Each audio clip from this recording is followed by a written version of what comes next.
Ici, s'il vous plaît. S'il vous plaît, levez la tête. Levez la tête. Allez, sourire, monsieur le recteur. Voilà. Merci. Ah oui, Ce qui est important de savoir, c'est que le campus se construit petit à petit avec des bâtiments qui sont à chaque fois un petit peu emblématiques de leur propre contenu. À ce titre, ce bâtiment se devait d'avoir sa propre expression, quoi. Donc le bâtiment est composé d'une sorte d'empilement de blocs, à savoir en partie basse, salle d'exposition et atelier, de l'autre côté les salles de colloque, à l'étage des ensembles de documentation et d'édition, et au dernier niveau, des bureaux pour les chercheurs et pour l'administration. Et le décalage des volumes crée des grandes ouvertures, qui sont les entrées au rez-de-chaussée et qui, à l'étage, permettent de créer des transparences.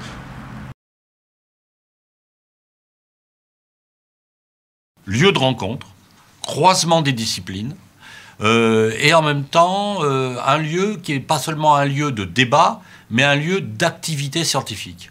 Je dirais que la Maison des sciences de l'homme ne veut pas se substituer aux domaines de recherche qui sont conduits et initiés par les laboratoires et les équipes de laboratoire, mais qu'elle a pour vocation justement de développer les recherches qui sont à l'intersection de ces activités des différentes équipes de laboratoire dans des domaines ou nouveaux ou transversaux qui ne seraient pas pris en charge de façon globale et complète ou large par les différentes équipes de labo.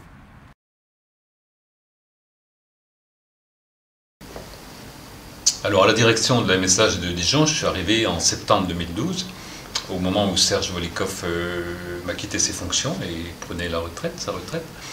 Et c'est un moment qui était assez important dans la vie de la Maison des sciences de l'homme, dans le sens où tout le travail qui a été fait par l'équipe de Serge, qui a été un travail de pionnier, de bâtisseur, qui consistait à convaincre tout un ensemble de partenaires de l'intérêt d'une Maison des sciences de l'homme sur Dijon, et de l'intérêt de disposer d'un lieu, qui soit un lieu commun à toutes les sciences humaines et sociales.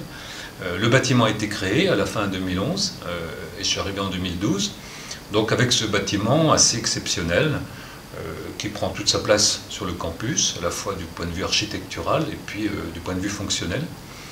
Et l'enjeu à ce moment-là était de faire vivre ce bâtiment, de montrer à tous nos partenaires qu'une Maison des sciences de l'homme était en activité sur Dijon, était un lieu d'accueil important pour les scientifiques, pour tout le travail interdisciplinaire dont on fait la promotion, et plus que ça aussi, d'être un lieu dans lequel on a des lieux d'échange, de confrontation, entre nous, entre chercheurs, avec tout un ensemble de partenaires aussi, des administrations, du conseil régional, des entreprises, de tout un ensemble d'organismes et d'associations qui ont à cœur de travailler avec la recherche en sciences sociales, pour éclairer les questions qu'ils ont à traiter et pour avancer dans la recherche de solutions.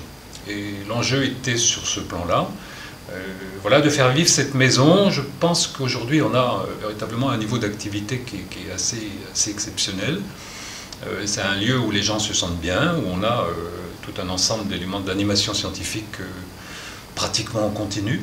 Je n'ai pas de préoccupation de recherche, mais plutôt des envies de recherche à la MSH, justement parce que cette Maison des sciences de l'homme est une fédération de laboratoires en sciences humaines et sociales et qu'elle fédère les chercheurs de différentes disciplines de sciences humaines.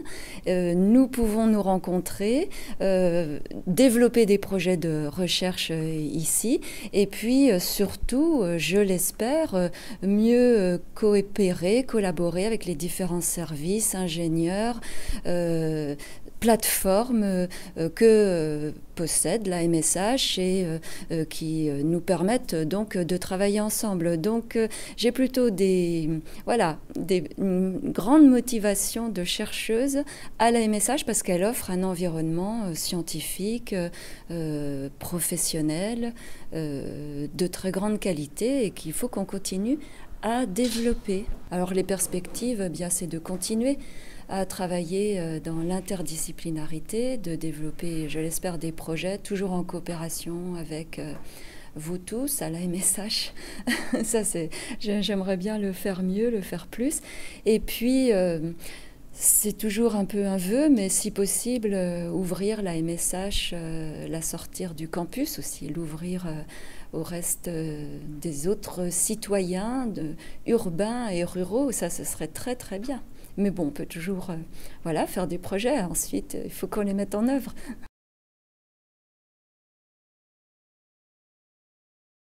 Depuis avril 2017, j'ai la chance et l'honneur de diriger cette Maison des sciences de l'homme qui est sur de bons rails maintenant depuis une quinzaine d'années. Elle a été fondée par Serge Volikov et puis ensuite donc le créateur l'a renforcée pendant quelques années jusqu'en 2012 et puis Francis a repris le relais, l'a vraiment installé dans le paysage scientifique du campus dijonnais mais aussi dans le paysage scientifique du réseau national des MSH. Nous sommes reconnus aussi bien par les plateformes, mais également par les programmes de recherche des 15 laboratoires que l'on fédère.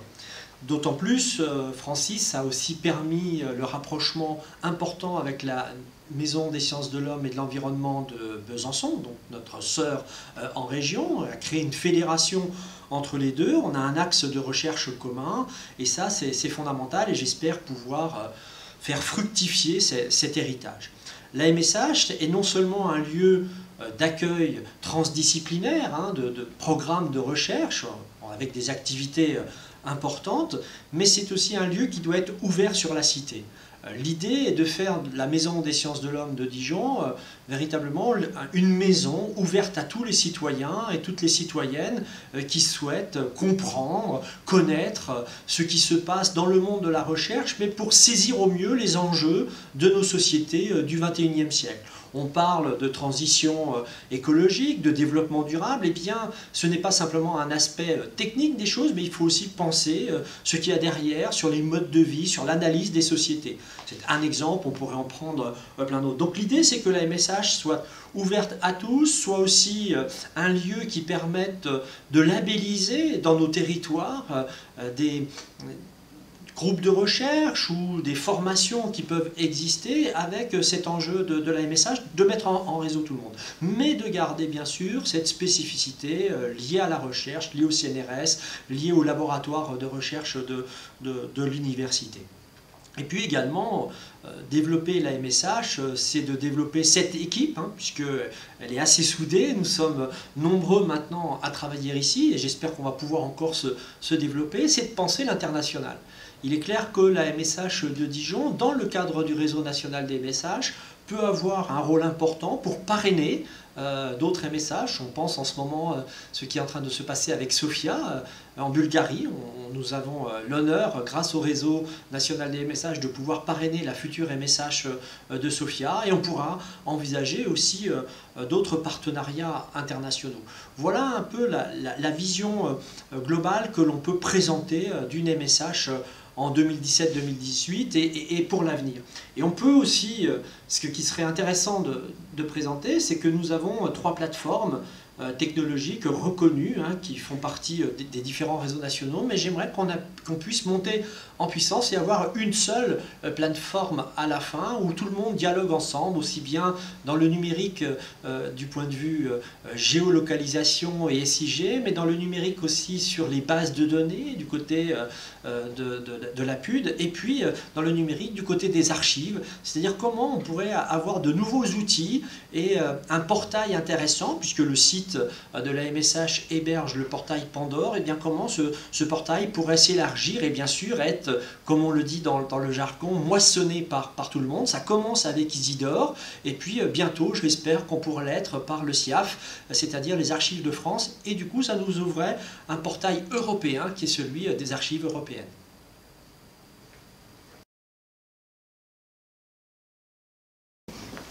Donc, la Maison des sciences de l'homme est une structure jeune et dynamique qui a connu une croissance assez notable depuis l'installation au sein du nouveau bâtiment.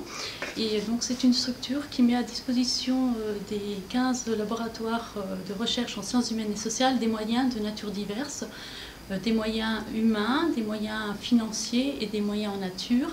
En termes de moyens, humains, la Maison des sciences de l'homme est une équipe de 18 personnels permanents issus du CNRS et de l'Université de Bourgogne. Une équipe jeune, la moyenne d'âge est d'environ 40 ans. Des personnels avec des compétences en ingénierie de la recherche et en appui donc au projet de recherche, des compétences de nature diverse, des informaticiens, des documentalistes, des archivistes, des personnels qui aident donc les chercheurs à monter leur programme. Nous avons également 30 personnels contractuels qui sont hébergés et recrutés pendant la durée des projets. C'est ce qu'on appelle le volet de hôtel à projet. Notre message donc accueille les personnels recrutés dans le cadre des projets pendant la durée de leur projet. Ce sont essentiellement des ingénieurs ou des post-doctorants. Il y en a 30 environ par an. Et puis la MSH, c'est aussi donc des moyens financiers non négligeables. La MSH a une dotation de fonctionnement qui provient de ses tutelles. Ça représente environ 80 000 €, un petit peu moins de moyens donc, pour fonctionner. Et puis c'est surtout donc 1,5 million d'euros de ressources propres. Donc des crédits qui sont issus des programmes pluridisciplinaires des chercheurs, essentiellement des crédits issus de subventions, mais également de réponses aux appels à projets et également donc de conventions partenariales, des collaborations de recherche ou des prestations. Et puis la MSH, c'est aussi des moyens en nature. Donc on met à disposition des chercheurs des matériels, des GPS, des ordinateurs, des enregistreurs, mais aussi des locaux. Donc on a la chance d'avoir un beau bâtiment et donc on leur met à disposition des bureaux, des salles de conférences, des salles de réunion. Donc la MSH, c'est un outil de mutualisation de moyens, un très bel outil qu'on met à disposition de 15 laboratoires des chercheurs du Grand Campus dijonnais.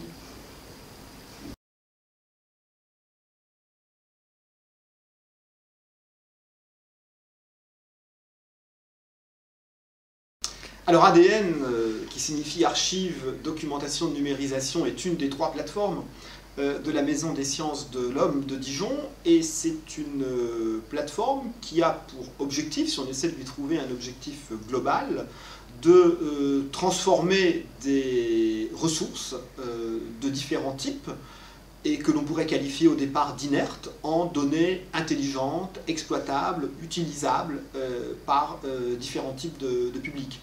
Donc c'est en fait un ensemble d'offres de services qui comprend tout d'abord des services techniques et technologiques comme la numérisation de documents, que ce soit des documents papier, des images fixes, des images mobiles ou du son, mais aussi la capture de données numériques natives, donc de données qui sont dès le départ produites par les nouvelles technologies, du simple PDF aux réseaux sociaux, tweets, posts, blogs et choses de ce type.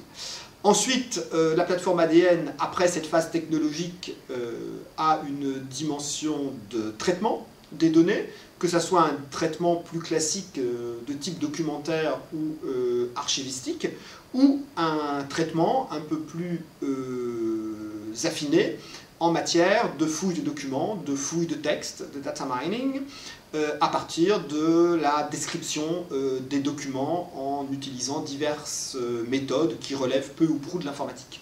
Alors le public visé traditionnellement se décompose en 3 cibles.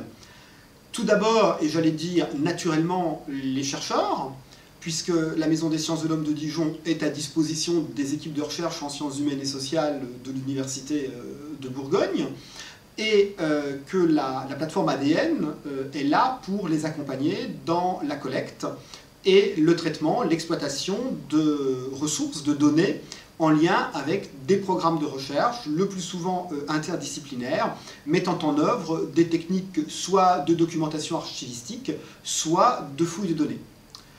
La deuxième cible, ce sont les amateurs éclairés, pourrait-on dire, le grand public, à travers une plateforme, la plateforme Pandore, qui donne accès aux ressources qui ont été collectées et qui, à travers des outils plutôt traditionnels, mais numérisés comme les index, permettent de localiser des ressources, qu'elles soient textuelles, iconographiques, audiovisuelles, parmi la masse de données qui a été conservée et traitée ici. La troisième cible, c'est peut-être celle à laquelle on pense le moins spontanément quand on parle des publics visés par une plateforme comme la plateforme archive, documentation, numérisation de la MSH. Ce sont les institutions, les collectivités territoriales et les entreprises. Ce sont des collaborations de recherche qui visent à fournir à ces acteurs, en fonction de leurs demandes, des données traitées de façon ad hoc, traitées en fonction de leurs besoins précis, et afin de leur permettre soit de prendre des décisions, soit d'avoir une meilleure connaissance d'un segment, d'une filière ou d'un public. Alors le futur de la plateforme ADN, il est très clairement de s'inscrire dans le mouvement des humanités numériques, et peut-être pas encore du big data, mais en tout cas de ce qu'on appelle le linked data, c'est-à-dire les données connectées, interconnectées, et que l'on fait parler entre elles, si on peut utiliser cette métaphore, c'est-à-dire travailler ces données non pas sur le mode je trouve précisément ce que je cherche, mais je trouve des choses que je n'ai pas obligatoirement cherchées et qui peuvent se révéler importantes à partir de traitements qui relèvent en partie de la linguistique, du traitement automatique des langues, en partie du web sémantique et de l'intelligence artificielle. Et c'est là où la plateforme et la MSH jouent particulièrement son rôle d'interface entre les sciences humaines et sociales et les sciences dites expérimentales ou exactes.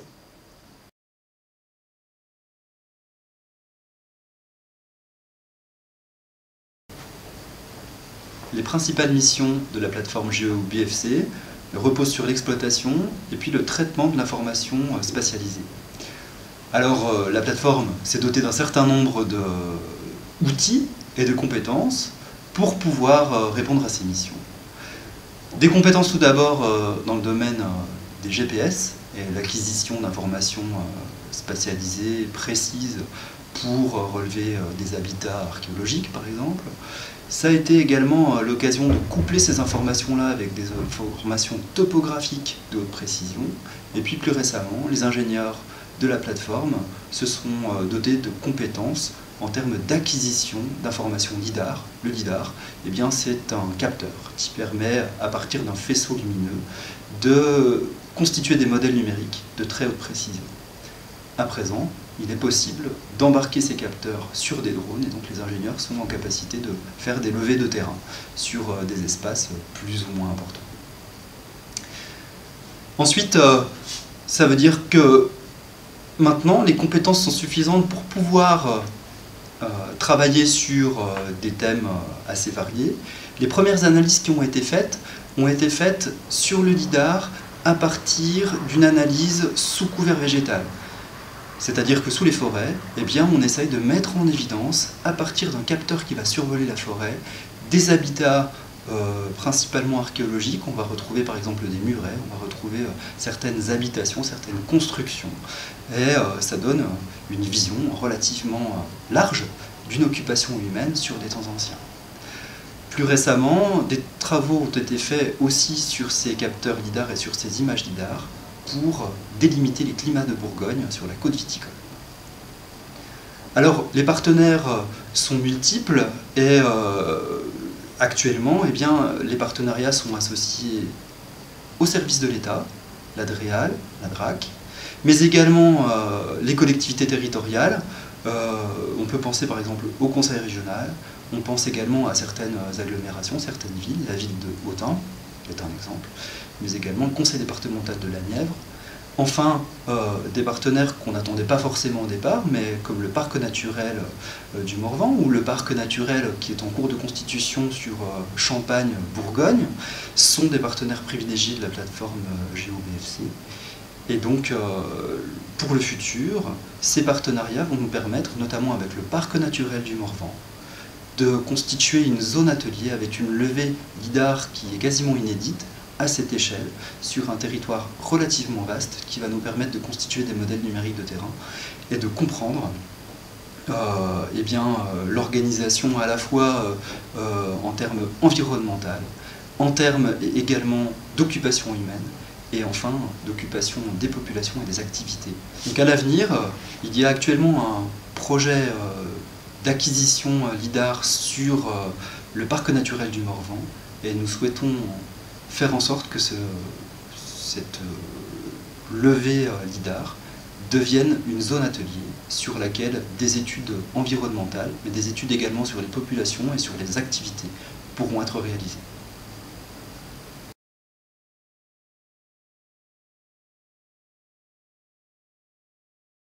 Bonjour, je me présente, donc je suis Anne Launès, je suis statisticienne de formation, j'ai fait l'École nationale de la statistique et puis j'ai travaillé au Crédoc pendant 15 ans. Donc du coup j'ai du recul sur les données. Donc la PUD, ça est une plateforme universitaire de données qui s'adresse aux chercheurs et aux étudiants qui veulent avoir accès à des bases de données statistiques ou traiter des bases de données. Donc les principaux axes, ça va être l'accès aux sources de données nationales, donc par le réseau Ketley ou Progedo, comment traiter certaines bases de données ou des enquêtes qu'ont les étudiants à faire, et puis un peu d'aide sur les logiciels statistiques.